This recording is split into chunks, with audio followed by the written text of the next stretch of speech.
This is a mini review of my Rolex Explorer 114270. So this is the 36 millimeter version from early 2000s. So when I first decided I wanted a nice watch, this was the watch I got. I kind of looked around a little bit. It's the first time kind of getting into understanding a little bit about mechanical automatic watches. And yeah, so this watch is a classic. Everybody knows this watch, but this is mine. I've had this watch for 7 years now, and it's one of my favorite watches. Recently, I heard the term comfort watch, and I think this watch would qualify as a comfort watch for me. It's one that just really easy to wear. I pick it a lot. It fits a lot of different styles and occasions. It's always easy to just grab and go. I think there's people that love Rolex. There's people that think it's overpriced or overhyped, and certainly especially in the last couple of years, Rolex has been overpriced.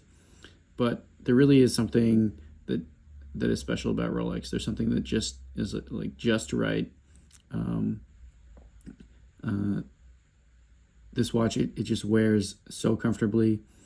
The design is kind of timeless, and it's just a great watch. It does wear a little bit small because it's 36 millimeter, but that doesn't take anything away from it. So maybe we'll start with the dial. It's like a really rich black color.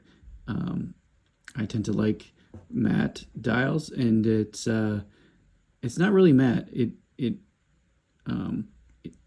does have a very kind of flat appearance to it, but it has a slight gloss to it, but it's really dark. It really sucks in the light. It doesn't reflect much light back. It really gives a kind of depth to it. I'll just compare it to this Oris here. You can see it's just has a really deep black to it. The applied indices, there's nothing like super special or unique about them. They're just really well done. The 369 just gives it a little extra something. And then, of course, the classic hands. Mine in certain lights is starting to develop maybe just a tiny bit of patina. And so I really like that. The case, it's just a classic kind of Rolex case. In my opinion, I think the extended lugs on these style Rolex cases and the taper to them just helps make them feel really balanced, fit really well on the wrist, and really kind of leads them to not be like floppy on the wrist. The end links probably has something to do with that too, especially comparing to like some Omegas I've had that maybe feel a little floppy on the wrist. This it just wears perfect on the wrist. The case itself, again, nothing super remarkable about it, but like the case itself is pretty thin, and you have this case back that has some of the depth of the case, but the part that actually sits on your wrist is pretty small. So if you compare this to a Tudor, you really notice the difference, right? The Tudors have these thick, chunky sides, or like an IWC, they've got these thick sides, whereas the actual case is pretty thin, and it's got this the tapered case back, and so that also contributes to the comfort of the watch. These bracelets too are also, of course, classic. I think they feel so well on the wrist. They're very comfortable. They have that taper to them. The clasp, again, nothing nothing super special. You got a little micro adjust here, but it just works. It's just classic.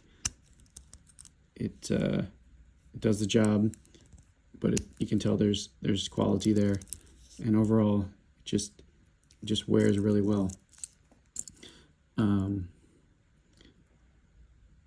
So it's a classic, but I think, you know,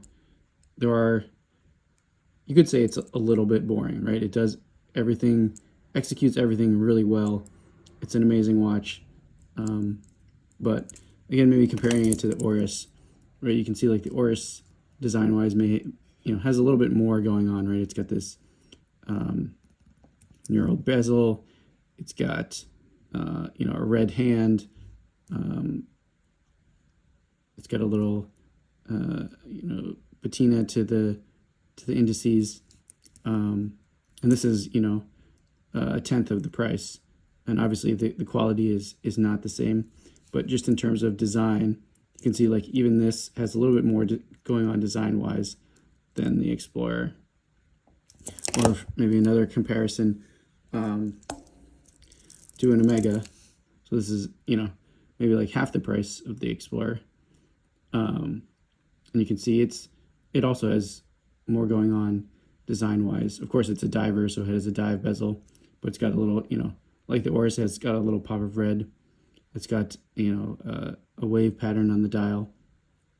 So the Rolex has none of that. It's just kind of a plain watch, but it just maybe because of that, it makes it so versatile, and just kind of a classic, something that most people can respect and appreciate, and yeah.